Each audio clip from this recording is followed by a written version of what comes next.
We're going to take you out to some of them right now, including in Concord, North Carolina, and that's where we find right now, just stepping to the podium, Vice President JD Vance talking about the One Big Beautiful Bill, the impacts on American workers. Let's listen in to what he has to say right now. So, Ted, forgive me if I get a little fired up sometimes when I'm talking about this. Look, I have gotten in arguments with people before. You know, a couple years ago, I took my family to New York City. This was when I was in the United States Senate. We spent a few days there. It was a wonderful trip in a lot of ways. But, you know, every time we went to the subway, I'd have one of my kids grabbing onto my leg or afraid because there was a crazy person yelling, hollering, and screaming at a 3-year-old little kid. Why do we live like this? Why do we accept this in our communities? And the answer is because of bad political leadership. We have accepted for too long this idea that we ought to give over our streets to criminals and to vagrants and to people who are screaming at us instead of taking back our streets with our incredible law enforcement.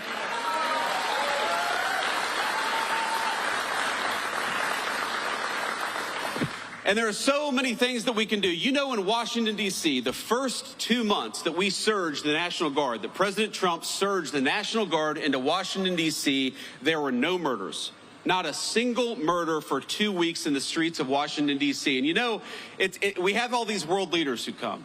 And we'll tell them, you know, we haven't had a murder in Washington, D.C. in 2 weeks. And these world leaders will look at us and say, is that supposed to impress us?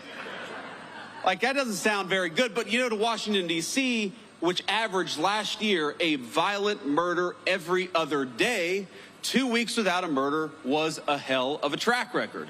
And then we just surged the National Guard to Memphis, Tennessee. Again, a Democrat city in a red state, but where the mayor said, we are sick of our people being afraid to walk safely on the streets, so why don't you help us? And that's our basic attitude in the Trump administration is, look, we should not allow people to take over. We should not allow these violent criminals to take over city streets. And if the local government wants our help, if the local authorities want our help, then we are going to help them because we stand for American safety everywhere, whether it's a big city or a small one. Thank you, young man. So this is what it means. Being pro-law and order is actually not that difficult. There are some things we do, some issues we address that are so complicated and so challenging, but supporting our local law enforcement is actually pretty easy. It's just a question of political willpower. Here's thing number one, very simple. If our great police officers find a violent criminal and lock them up, we ought to keep them locked up instead of letting them back on our streets with a slap on the wrist.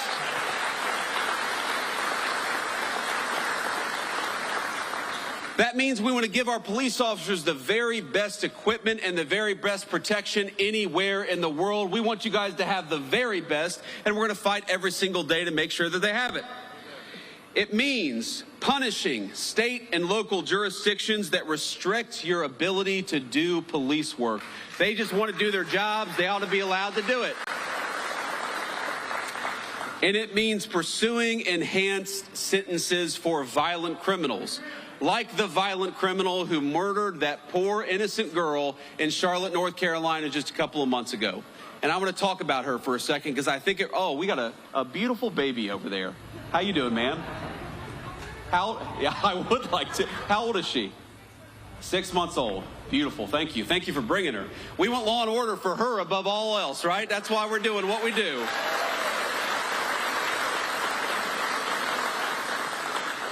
But we all know a couple weeks ago, and it's one of these things that got bumped out of the news because of the political assassination of Charlie Kirk. And so let me talk just a bit about that. You all know Charlie. He was a great guy. He was a great husband, a great father. He believed in two things, I think, above all else. Number one, the second most important, is he believed in political debate in the United States of America, that we ought to talk about our disagreements and not attack one another over our disagreements. And he gave his life dying for that principle. And the second thing he believed, and it was the most important, is that he wanted to be a Christian evangelist. He wanted to bring the gospel everywhere, and he saw connecting with people and debating politics as an opportunity to talk about his faith. And I think it's important to honor him by recognizing that this is a kid, and he died at 31 years old, This is a kid who every single day, he would go to these college campuses, he would talk for 3 hours with anybody about whatever they wanted to talk about, and he believed in the civic virtue of open debate. He gave his life to protect that civic virtue, and he gave his life serving that civic virtue at the highest level. He was a great guy, and his loss was the nation's loss. And Erica, we love you. Erica's his beautiful widow. And I think you all will join me in saying that what happened to Charlie was disgusting, it was unacceptable, and it is the most anti-American act of violence that we've seen in the last couple of weeks in this country. It was a disgrace.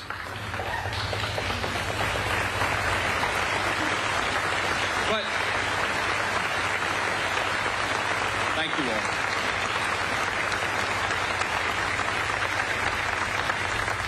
I appreciate that, and the thing is, it actually bumped out of the news this terrible story in Charlotte. And here's the basic summary, as far as I can recall it, is you have a violent criminal who has been arrested 14 times, often for very violent offenses, who gets on a bus with an innocent young girl, 22 years old, and slits her throat, and she dies. She died because she was coming home from work. She worked at a pizzeria. She came from a beautiful family. She had a young boyfriend. She had her entire life ahead of her, and she was actually a refugee from Ukraine. So she came from a war-torn country. She sought shelter in the United States of America, and because of soft-on-crime policies, she was murdered here, not in the war-torn country she came from. Isn't that a disgrace? And isn't that an insult to the incredible law enforcement officers who arrested this person 14 times? They did everything that they could to keep this thug off the streets, and it was the political leadership that failed, and we got to be honest about that. I saw former Governor Cooper say, and this is Michael Whatley's opponent, former Governor Cooper said just a couple of days after the attack that we have got to do more when it comes to law enforcement to keep people like this off the streets.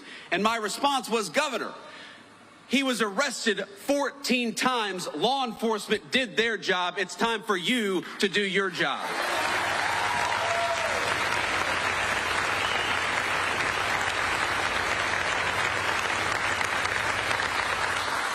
And it's so amazing to me, political Democrats, I don't think it's all Democrats. I actually think most Democrats want what most Republicans want, which is safety in their communities, but they always manage to turn issues of crime into a distraction about race. They always try to say that law enforcement, locking violent criminals up, is inherently racist. And I got to be honest with you, that's an insult to white people. It's an insult to black people, too, because all of us just want to live safely in our communities. It doesn't make an ounce of sense to me.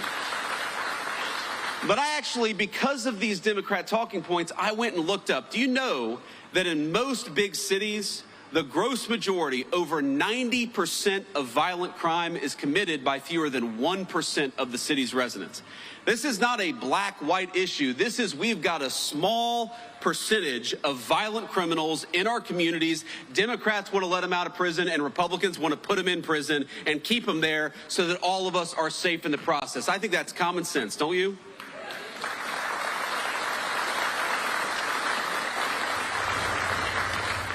So I also got to talk a little bit about another law and order problem. I said Charlie Kirk's assassination was the most political and disgusting violence that we've had in this country in the last couple of weeks. And that was true maybe until this morning, because I don't know if you all have followed the news, and we're still learning a little bit about it. But what we know is that in Dallas, Texas, an ICE facility, an Immigrations and Customs Enforcement facility, was opened fire upon by a violent left-wing extremist, a person who wrote anti-ICE messaging on their bullets. And there's some evidence that we have that's not yet public, but we know this person was politically motivated. They were politically motivated to go after law enforcement. They were politically motivated to go after people who are enforcing our border. And I think that is the most disgusting thing. The very people who keep us safe ought to be honored and protected and praised by Democrats and Republicans alike. It is time to stop the rhetorical assault on law enforcement. Because here's what happens. Because here's what happens when Democrats like Gavin Newsom did say that these people are part of an authoritarian government. When the left-wing media lies about what they're doing, when they lie about who they're arresting, when they lie about the actual job of law enforcement, what they're doing is encouraging crazy people to go and commit violence. You don't have to agree with my immigration policies. You don't have to agree with Donald Trump's immigration policies. But if your political rhetoric encourages violence against our law enforcement, you can go straight to hell, and you have no place in the political conversation of the United States of America.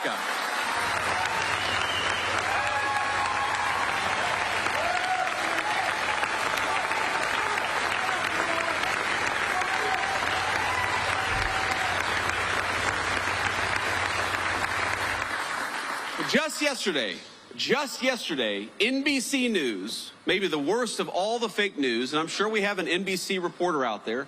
It's a tough competition, my friends, to be clear. But maybe the worst, I said maybe the worst, is NBC News. And they said that immigration enforcement, you know what they said? That immigration enforcement had detained a 5-year-old autistic girl in order to get to that girl's father. Turned out that story was a complete fabrication. It was a complete dishonest lie. But when you go around and lie about our law enforcement and you tell them that they're mistreating 5-year-old girls, what do you think is going to happen? When Democratic politicians incur doxing, when they encourage us to unmask ICE enforcement officers, what do you think is going to happen? When the mayor of Los Angeles encourages violent protesters to get in the face of our law enforcement, what do you think is going to happen? What's going to happen is political violence, and political violence has gotten out of control in this country. We got to stop it. We got to condemn it. And that starts, unfortunately, at the very top of the Democratic Party.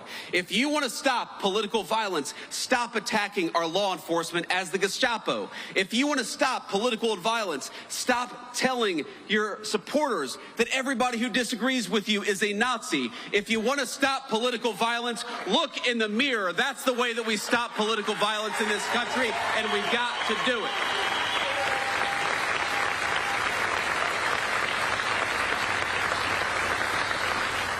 And while we're all mourning and rooting for and praying for everybody who was injured at that ICE facility, and as far as we know, it looks like some of the detainees, in other words, some of the potential illegal aliens, were some of those who were affected. Look, just because we don't support illegal aliens, we don't want them to be executed by violent assassins engaged in political violence either. So we're praying both for our ICE agents, but also for everybody who's affected by this terrible attack. But that was an ICE facility. And as these guys behind me know, and a few of our police officers know, police officers writ large face too many threats of violence all across the United States of America. And we know where it started. We all remember the summer of 2020 when all of these violent protesters were encouraged to treat police as the enemy instead of as the solution. You'd take 1,000 police officers, you'd find one person who didn't do something perfect and use that one guy to tarnish the other 999 police officers.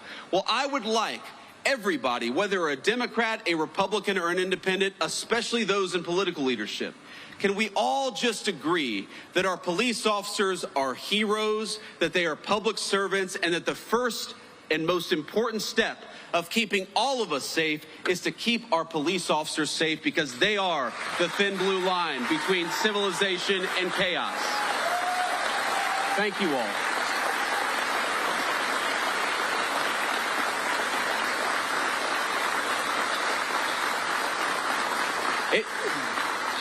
It just happens too much. Our police officers being assaulted, our police officers being attacked.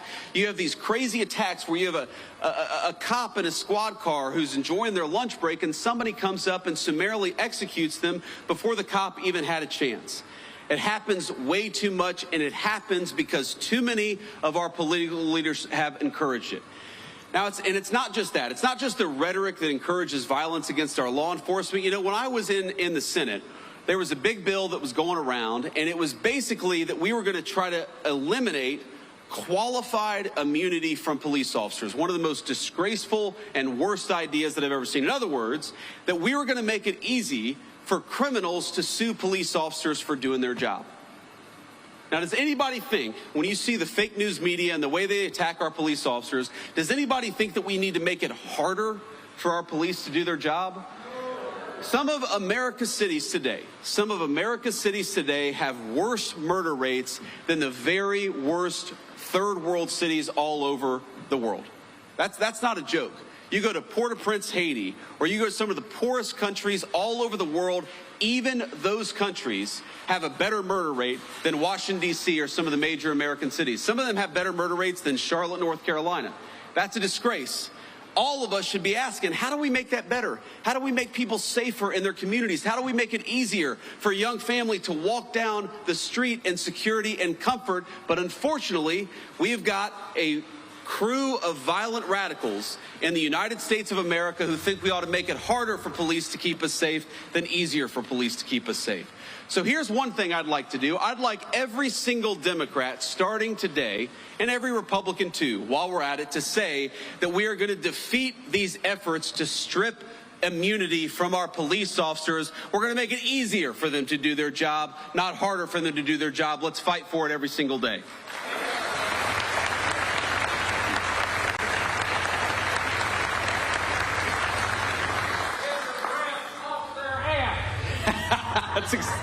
That's exactly right, sir. That's exactly right. You can say that, but I can't.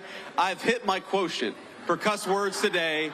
I don't want Ted Budd to disown me, so I'm not going to say that, but we can run the clip back later. But let me just leave you with one final thought here. Look, I was asked earlier today by a reporter I actually like, but a reporter who said, well, don't both sides have crazy people? And of course, obviously, country of 330 million people, of course, both sides have crazy people. But if you look at the political violence in our country over the last couple of months, the last couple of years, it is not a both sides problem. It is primarily on one side of the political aisle. So if we are going to truly go after the political violence in this country, we need the Democratic leadership of Washington, D.C. to look in the mirror. We need them to renounce all political violence. When a poor kid like Charlie Kirk is gunned down in cold blood, we need them to start with condemning the violence instead of condemning something that Charlie Kirk said that they disagreed with. When you have an entire network of left-wing organizations that encourage, that promote, and that apologize for violence, you know what you're going to get out of it? You're going to get political violence. So here's my sacred obligation to you, to all the law enforcement, but every person, whether they wear a uniform or not. Over the next couple of years, the Trump administration is going to do everything that we can to dismantle the networks, to destroy the funding, and to make it harder for people to kill one another just because they disagree with what somebody says. That is what we're going to do. We're going to fight for it.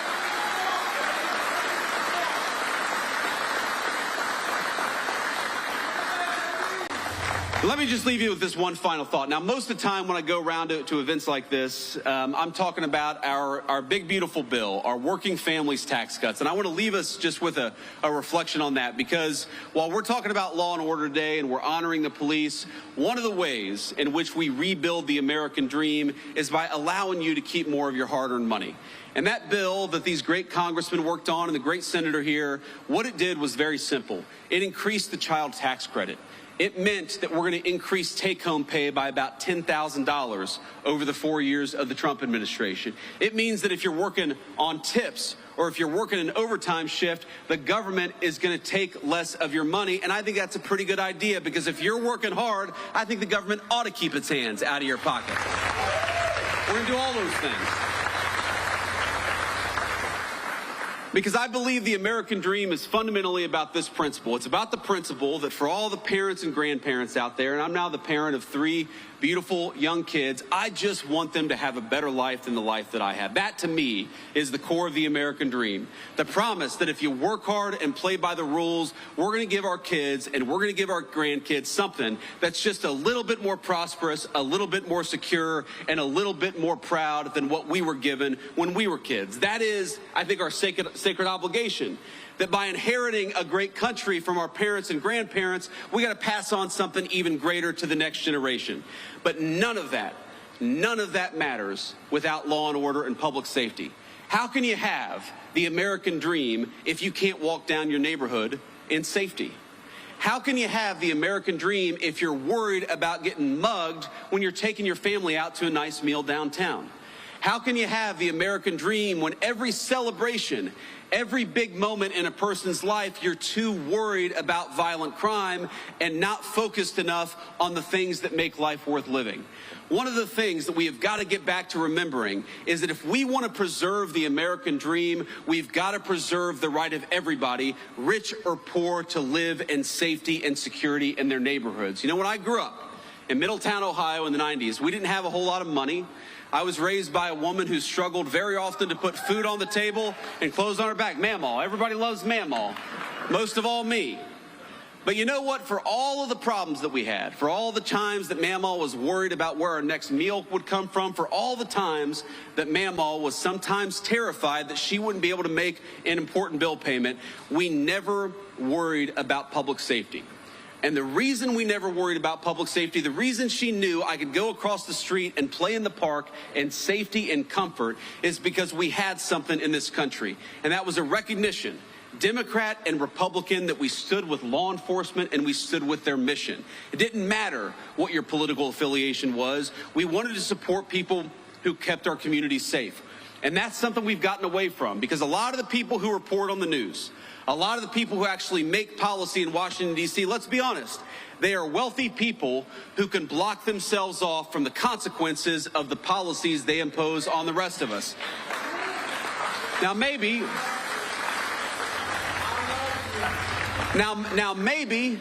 they've never had to call a police officer because they can call a private security guard. Maybe they've never had their home broken into because they live behind a gated community. Maybe they don't have to worry about walking down the streets of a city safely because they've got a driver in a big fancy car who can take them from point A to point B, but that is not true of the gross majority of our citizens. So I want to tell you, when I talk about protecting the American dream, when President Trump talks about fighting for the American dream, at the very top of that list is fighting for your ability, whether you're rich or poor, to be safe in the home that you love. It is our sacred obligation. It's their sacred obligation, and we're going to work for it every single day. God bless you. Thank you for having me.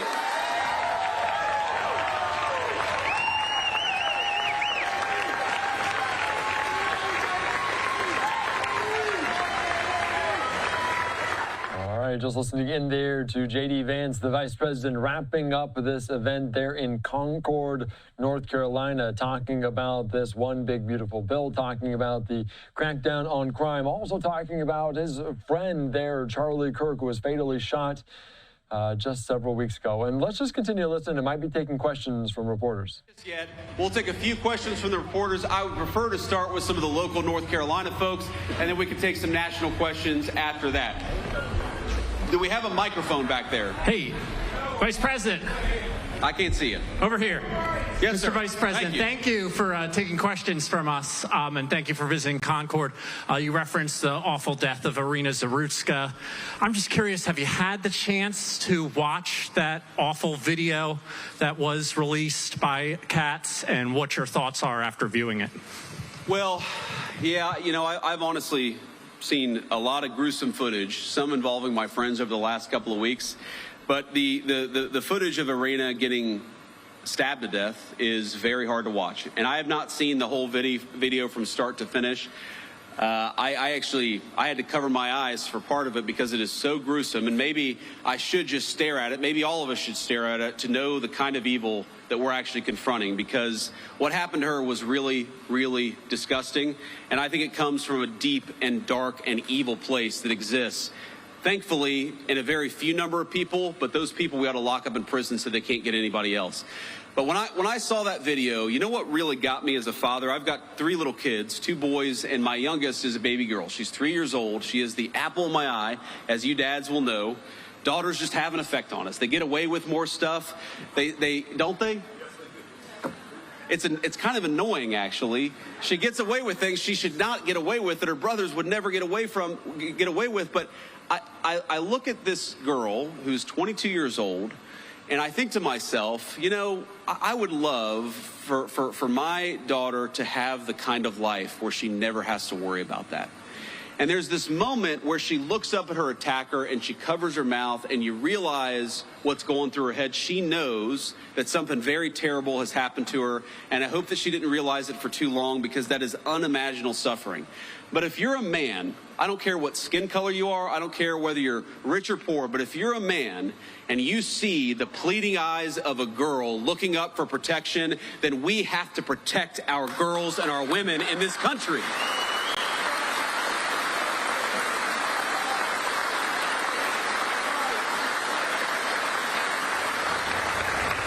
And that was my reaction to it. That was my thought when I watched it. Now, young man, this is a very earnest young man.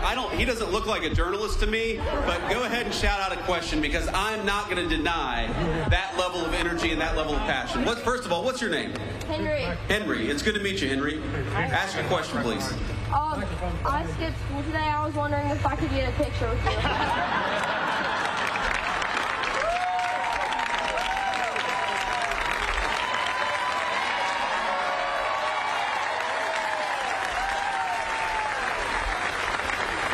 Henry said, I skipped school. Can I have a picture with you? Well, I guess you got to have some excuse to skip school, so I might as well get a photo with Henry.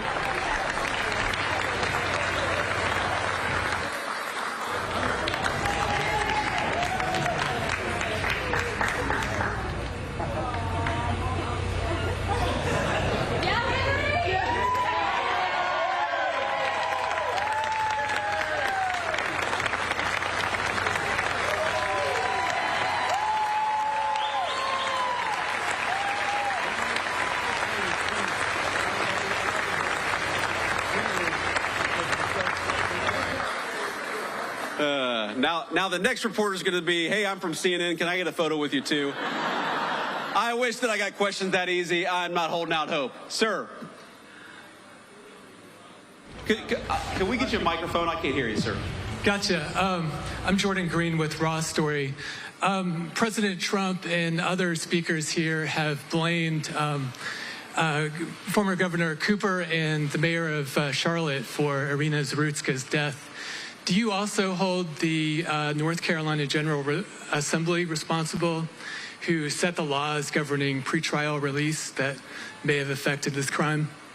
Well, look, I think every politician who didn't work hard to keep violent criminals behind bars deserves to have some of the blame. But at the very top of that list is Governor Cooper, because at the time that we were pushing these soft on crime policies, Governor Cooper was the man in charge. Now, I know we've got some great North Carolina legislators, and I might call them out if they're here. Do we have North Carolina House Speaker Destin Hall? Where's Destin at? Destin, thank you, man.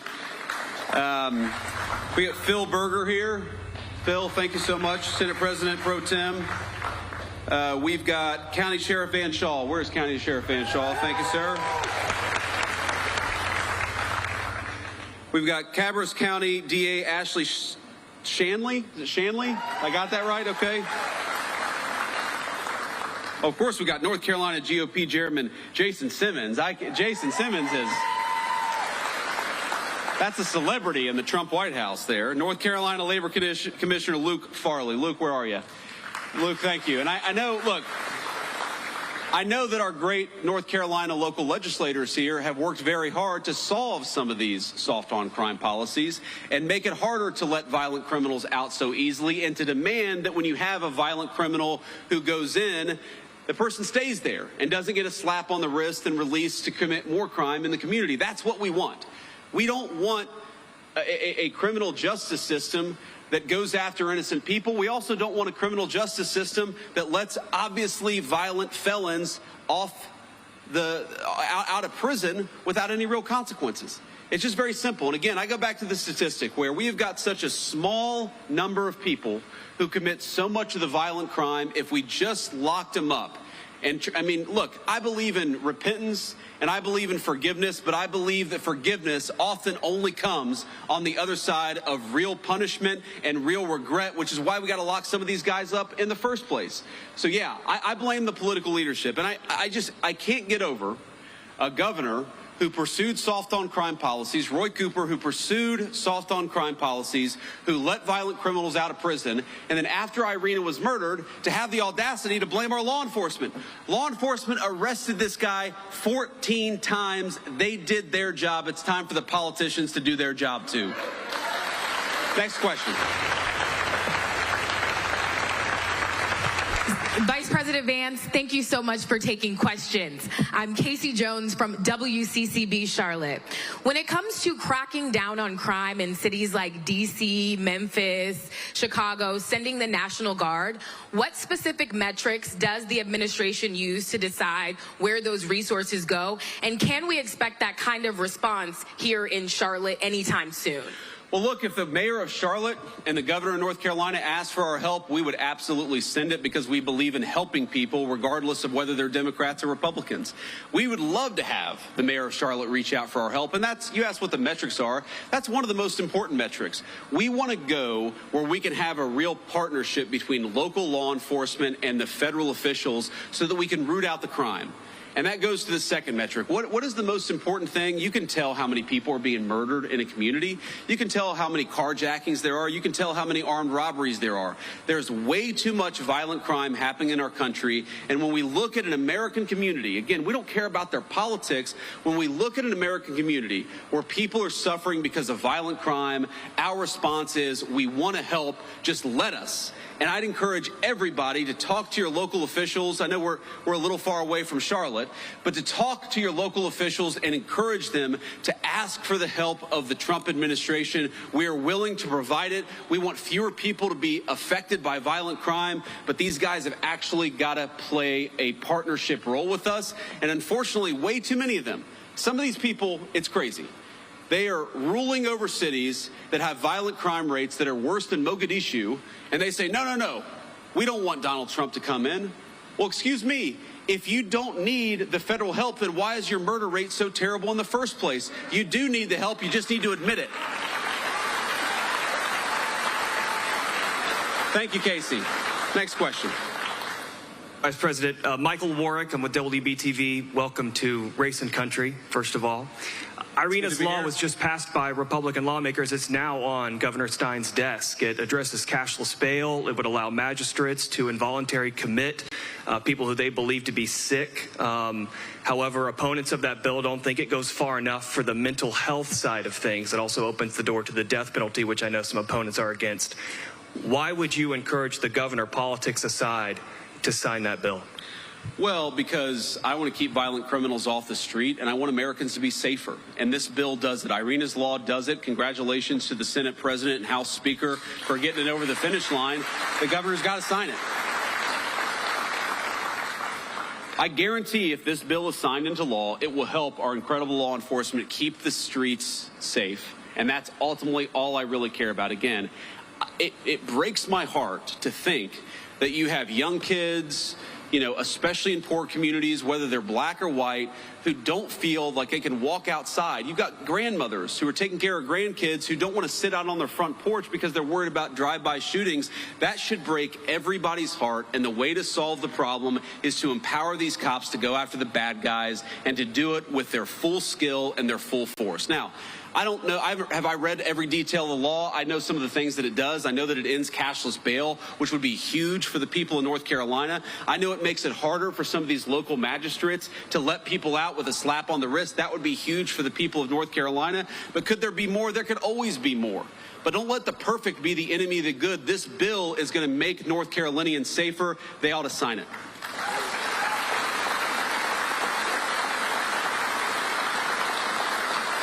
Hi, Mr. Vice President. It's Kit Maher representing the White House TV pool today. I just have two national questions for you, if you'll allow it. Go ahead. Number one, on Ukraine, President Trump said that Ukraine can fight and win back its territory. Could you explain the shifting stance there from stopping the bloodshed immediately, ending the war, and now saying that Ukraine should fight? Is that a tactic to pressure Putin back to the table? We'll go ahead and do the second question. Yeah, second question. Yeah. Last year, when I was covering you on the campaign trail, you told Joe Rogan that the difference between Harris and Trump is that Trump is not trying to censor his fellow Americans. I'm wondering if you can square your fervent belief in free speech with what's going on now with Jimmy Kimmel and the FCC I'd love to hear your thoughts on both of those. Well, look, on the free speech conversation, I'm pretty sure that Jimmy Kimmel was back on the air last night. And to the extent that he's not back on the air, it's because he's not funny and has terrible ratings. This is not a federal government problem. This is...